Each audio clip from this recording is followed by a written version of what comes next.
Ibandla elingcwele liyabingelelwa egameni lenkosi yethu uJesu Kristu. Ngiyakholwa ukuthi kusaphileka bathandwa. Ngiyakholwa ukuthi uNkulunkulu omuhle usasigcine kwaze kwala, uzosigcina kuze kwedlula isiphepho, and I'm looking forward esikhathini la amabandla ezokwazi ukuthi avulwe siyokhonza futhi. Siyakhala ngalaba sebesihambele esithi masibuya singabe sisaba nabo, kodwa-ke kuyeza ukusa sizobonana ekuseni ngomsa wenkosi. Ngicela nje ukuba siqalise isifundo sethu esingesesikhombisa kule kota yethu yesithathu esithi ukwaba ngezwi noma-ke singathi ukwabelana ngezwi. Ngaphambi siqhubeke-ke nendimana ekhanda nako konke, ake sigobise amakhanda ngomkhuleko. Baba Nkosi esezulwini, iba nathi isifundweni sethu ngoJesu umsindisi wethu bonke bongaphakade. Amen. Isifundo sethu-ke sinendimana eku-Isaiah 55 uverse 11 engiyithandile uma ithi izwi lakhe eliphuma emlonyeni wakhe aliyukubuyaze, liyakufeza akuthandayo, noma uthi uNkulunkulu ofeza engikuthandayo kabe sethi liyophumelela izwi lakhe leli. Ithini lapha-ke? And it shall prosper in the things for what I send it. Uthi uNkulunkulu uyophumelela-ke ukwenzela izinto engilithumela ukuba lizenze. Bengihumusha nje-ke kuleli lesilungu, mhlawumbe ufunda kulesizulu kungenzeka kungabe-ke njengoba bekade ngihumusha, kodwa ingqikithi eyokuthi izwi kaNkulunkulu uma ilithuma kuba lenza umsebenzi liyawenza, alibuyi lingazange likufeze okuyinjongo kaNkulunkulu abekujongile.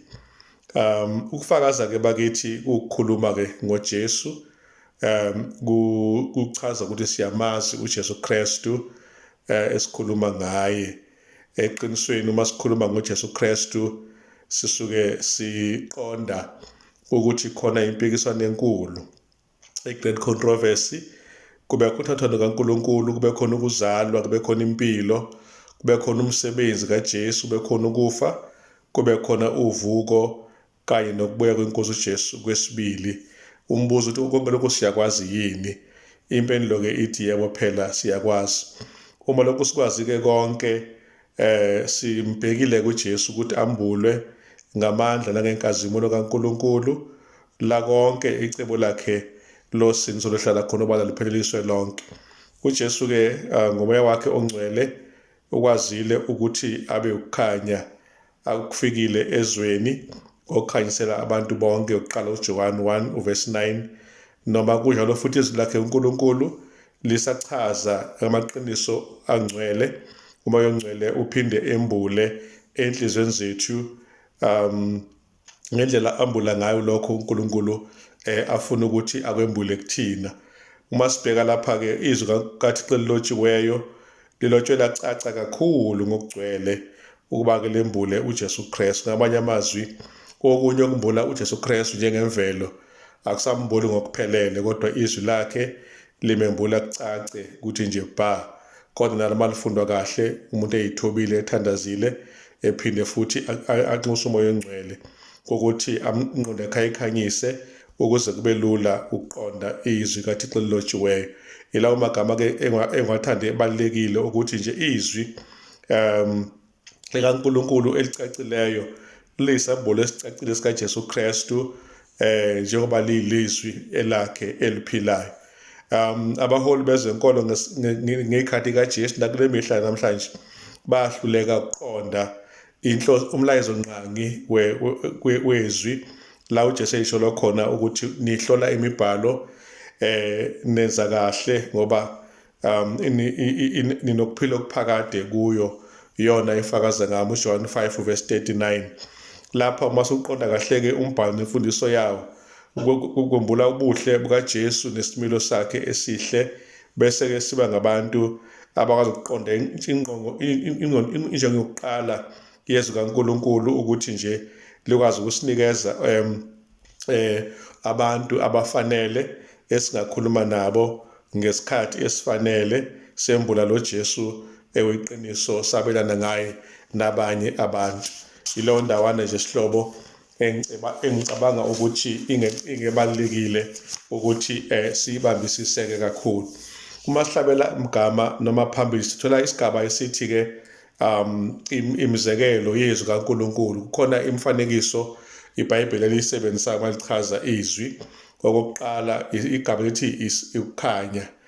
Ukukhanya kuhamba nalilambu kuyinto eyodwa, bese kuzoba izwi libizwa ukuthi isando noma umlilo, lifaniswa nomlilo noma nesando, nembewu kanye nesinkwa.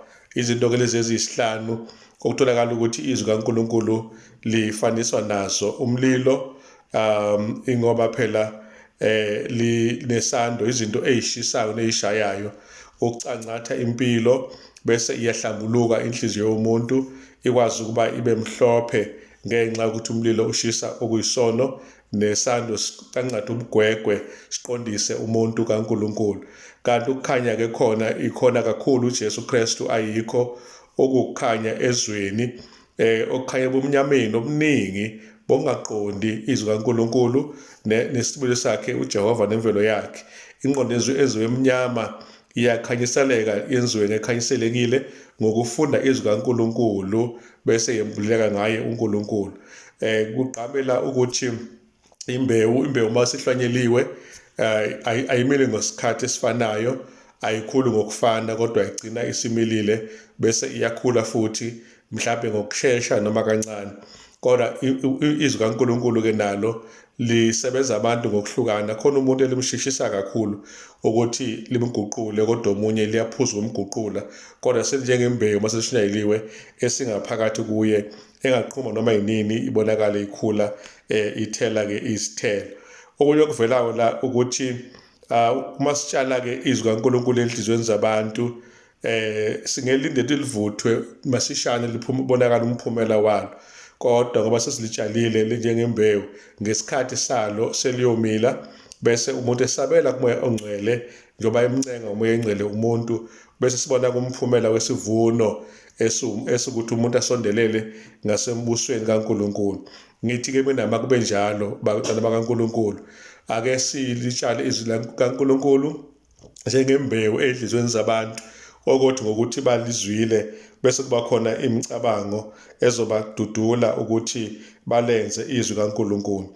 Okunye okubalulekile-ke engikuthandayo la ukuthi kuzofuneka ngifakele ibuka lela sihlobo sami esithandekayo ukuthi uma ngabe sizwa izwi kaJesu njengesinkwa, isinkwa-ke siyacebisa, siyondla umzimba. Nomuntu-ke odla izwi kaNkulunkulu naye uwumuntu-ke ondlala yakhe ixoshiwe, wabe eseba umuntu oba nokuphila ngaphakathi ondlekile ngesinkwa sikaNkulunkulu, bese lo muntu elangazelela-ke okamoya ngaso sonke isikhathi, futhi akwazi ukuthatha uJesu ezwini nasey'thembisweni zakhe, amqonde uJesu ezwini, abese limguqula izwi, bese limenza abe nothando ngenxa yothando kaNkulunkulu olumangalisayo nangomsa wakhe omangalisayo nokuneliswa yibo obukhona bukabani, bukaJesu. Izwi kaNkulunkulu-ke linjengesinkwa, lenza umsebenzi, isinkwa esiwenza empilweni ukuthi umuntu aphile abe strong. Nofunda izwi kaNkulunkulu-ke uba strong ekukholweni ngoba izwi liyamqinisa. Sithola-ke futhi ukuthi kukhona amandla lawa esithi ayadala izwi kaNkulunkulu. Lapha sibona-ke igama elisikhiye lesiHebheru bara elithi-ke uNkulunkulu wadala okukhona ekususa-ke kokungekho. Kube kuvele futhi ukuthi ngezwi lakhe uNkulunkulu wakhuluma kwaba khona kwema, njengoba eshilo uNkulunkulu. Izwi lakhe linamandla, liphilile, lidlula inkemba esingayinhlangothi zonke. Libuye lichazwe futhi ukuthi uqobo lakhe uJesu Kristu uNkulunkulu wenze konke ngaye. UMahebheru 1 verse 1 kuya ku3 nakuMahebheru 4 verse 12 noMahubele 33 verse 6 and 9. Le nkulumo esengibeke ngasenhla ibicashuna-ke kulamavesi lawa esengiwabekile ngasenhla. Kafuphi nje-ke siyathola ukuthi uNkulunkulu yedwa okwazi ukudala ngamandla akhe ngezwi lakhe umhlaba ukuthi ube khona, angawudali kuphela kodwa besebenza ukuthi ume ngezwi lakhe uNkulunkulu. Lelo lizwi lakhe-ke ayelikhulumile uNkulunkulu lilizwi lakhe futhi elibhaliwe. Izwi lakhe leli elinjalo umoya kaNkulunkulu nguye okwazi ukuthi-ke alenze libe ngilidalayo, likwazi ukuba likhuthaze noma liphefumulele izibhalo.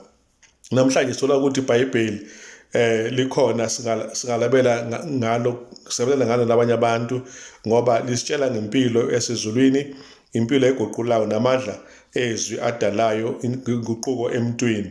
Bese-ke siba nomfutho omkhulu wokuba-ke senze ezweni lokho izwi kaNkulunkulu elisifundisa khona. Izwi kaNkulunkulu lisinikeza amandla, lizale impilo, lisikhuthaze ey'thembisweni zakhe ukuba sizamukele ngokwentando yakhe emphefumulweni.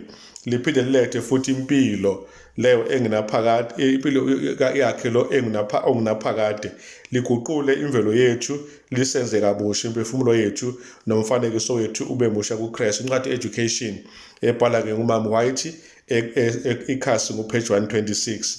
So kafushane nje izwi kaNkulunkulu liyadala in terms of indalo qobo lwayo, liyadala futhi kumuntu ukumenza abe sephila impilo entsha, abe umuntu osenokukhanyiseleka lokho uNkulunkulu amnikeza khona ebengenakho ngaphambi kokuthi likhanyise izwi kaNkulunkulu.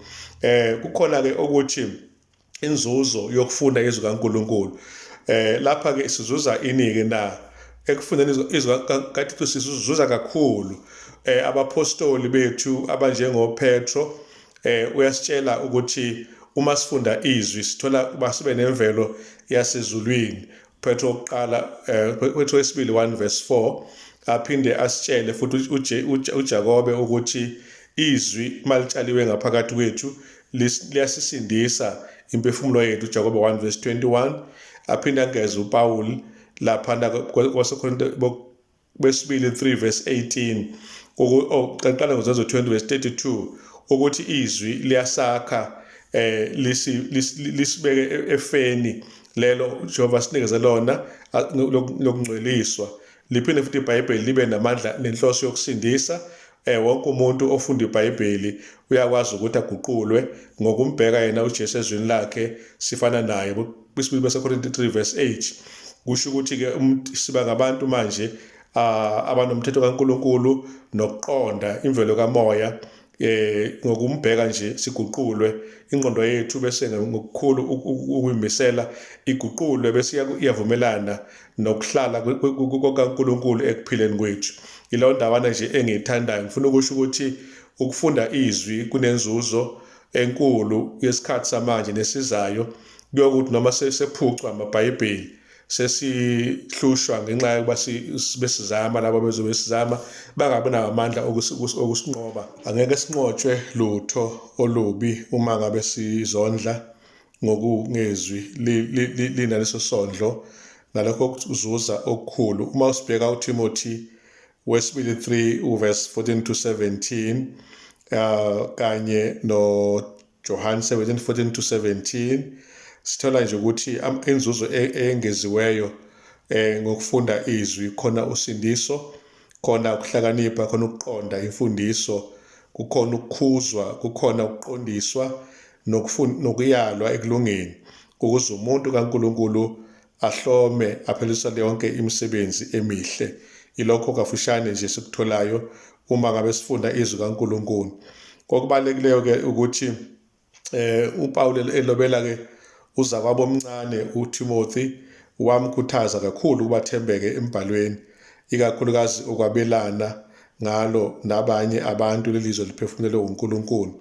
NgokaPawulu siyathola ukuthi iBhayibheli liyasizuzisa ngokwemfundiso, likwazi ukusiqondisa ngokuthi nanka amaphutha siwabone, lisinikeza uhlu lecebo losindiso lwabantu bonke, bese liphinda futhi lisikhuza esonweni, lisiqondise kulokho okucabanga okungalungile, liphinde futhi lisifundise ekulungeni. Izibhalo-ke lezi ziveza ukulunga kaKristu, ngalokho zisiholele nathi ekuthenini-ke singabi ngabantu abahlala ekubini bezono zethu, kodwa sizwe ebuhleni bokulunga kwakhe uNkulunkulu. Uma ngabe simbheka uJesu ebese sinikeza uthando olungenabo ubugovu, nokuthi asiphe ugqozi lokwabelana nabanye ngalezi indaba ezimangalisayo ngendlela engenabo ubugovu. Amanye amagama lokhu iphindwa amagama athi ngokumbheka ezwini lakhe uJesu siyaye siphenduke sifane naye. Ukufakaza ngaye-ke akhona nje ukufakaza ngesikucabangayo nesikholwa yikhona, kodwa ilokho okungamaqiniso aphakade atholakala ezwini lakhe uNkulunkulu. Izwi lakhe-ke malifundwa-ke linesibusiso-ke esikhulu empilweni zethu esikhethekile etholakala kulo izwi kaNkulunkulu.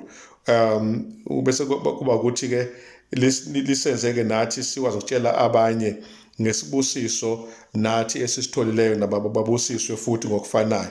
Ngiyacabanga ukuthi lokho okubalulekile, umbuzo obuvela ukuthi ingabe isiphi isimo besibukhuni oke wasibheka kodwa ngokubheka ezwini sathamba sathi siyakulungela. Mina ngibonile uSambulo 14:12 ukuthi kufuna ngibekezele kubezela kwabangcwele makubukhuni inkosi izogcina ingilungiselile. uSambulo 2:10 kufanele ngiqinisele ngithembeke kuze kube ngiyafa ngoba khona umqhele wokuphila engibekelwe wona. Ilokho kafushane uma zibukhuni izimo engikuthola kungikhuthaza. Lakho kunye-ke la ukulenza izwi kaNkulunkulu kuvela nje ukuthi-ke lapho makubalwa ikhathi ezingaphezu kwa-3,000 ezwi kaNkulunkulu kukhulunywa ngokuthini na? Cela ukuyibheka. Someone has counted more than 3,000 promises. Okay, iy'thembiso kaNkulunkulu zingaphezu kwey'nkulungwane ezintathu ezwini lakhe, zonke ngasinye ngasinye ziqhamuka enhliziyweni kaNkulunkulu oluthando nokwaziyo ukuba asinike ngaphezu kokucabanga kwethu ngokwecebo lakhe nangamandla akhe, lokho-ke suke sikucela noma sikufunda kuyena. Iy'thembiso kaNkulunkulu-ke ziyaye zisinikeze-ke ngamunye ngamunye lokho esingathi ukuqina kanye nenduduzo efaneleyo, ngoba phela abapostoli bakhuluma kuRoma 8:32 wathi uma uNkulunkulu anikela ngeyakhe indodana yodwa yini engamehlula futhi ukuba noma esikucelayo aphinde asiphe khona. uRomans 8:32. Umpostoli uPetro yena uyakhuluma ngethembiso kaNkulunkulu uthi khona amandla obuNkulunkulu akwazi ukuba afinyelele kuthina ngokwempilo yobuNkulunkulu. Petro 2:1:3 ngoKristu, ngokufaka Kristu esiphambanweni solokunqoba pheka Sathane kanye namandla obumnyama emkhathini namandla esihogo, bese sihlinzekwa-ke ngokudingekile uba siphile impilo engcwele kamoya, sikwazi nokuba sibambele ethembisweni zakhe, zikwazi ukusihlinzeka nangedingo zethu zenyama.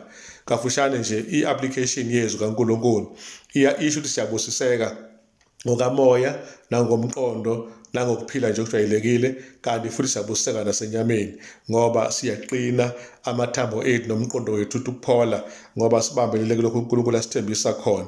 Uma sibheka-ke lapha-ke uJohane okuqala 1:7-9 noPhilip chapter 4:13-19 sitholile ukuthi khona ithemba losindiso esilifumanayo uma ngabe sifunda leli Bhayibheli leni. Ngamanye amagama sithola ukuthi khona ukuxolelwa kwezono uma siyivuma siyishiya, kungabi ukuxolela kuphela kodwa nokusulwa nokugezwa kwamaphutha bese siba ngabantu abahle phambi kaNkulunkulu, sinikezwe-ke nakho konke esikudingayo, ikakhulukazi-ke ukuba phela sikufumane lokhu ngaye uKristu oyena futhi oyinkazimulo yethu ekugcineni. Ukuthembisa kaNkulunkulu-ke uma sifunda lapha emabhayibhelini kwenza sibone izinto ngokuhlukana nesithobe ngoNkulunkulu esihle esingasafani nesimo ebesiyiso singakamboni uNkulunkulu. uNkulunkulu ezembula engonothando noxolelayo namandla angenamkhawulo nonakayo ngendlela emangalisayo ngey'dingo zethu eziphathekayo. Lokhu kuyakhombisa uNkulunkulu ngemvelo yakhe uyabanaka abantu. uMahebheru 3:19 no4:1-3 noMateyu 13:58 kuthiwa lamavesi-ke asitshelane ini enye elekelelayo uba sidinge lapho ekukholweni. Kuthiwa ngokukholwa phela kuphela sikwazi ukuba senze kahle phambi kaNkulunkulu, and futhi okunye okubalulekile ukuthi ngaphandle kokukholwa noma yini enye esiyenzayo isuke ingeke isisize ngalutho, iyafana nokuthi nje vele singabaFarisi ngoba senza izinto ngaphandle kokukholwa. So ukukholwa-ke kubalulekile kakhulu-ke. Ngithi owami umthandazo omkhulu engiwuthandazayo ukuthi nje Nkosi sheshisa ukuza kwakho ngoba sesiyabona manje ukuthi umhlaba usufuna ukusenza izinto ezikade zisisusa nasekukholweni kanti besingafuni ukusuka ekukholweni kodwa ngenxa yomonakalo okhona emhlabeni mhlawumbe masingagadanga kahle siqaphanga kahle ukungcola nathi singasininda sibe abantu abangcolayo emhlabeni. Uma siqhubekela phambili sithola ukuthi ukwaba ngezwi kaNkulunkulu okokuqala nje okuvelayo la ukuthi indaba amazimnandi awuthuli ngazo. Uma kuzoba nebirthday yakho, kuzoba ne-anniversary yomshado, noma kuzomshado, noma uthenga imoto entsha, noma uthenga indlu, uyaxoxa ngalokho kwabanye abantu bekuyakujabulisa.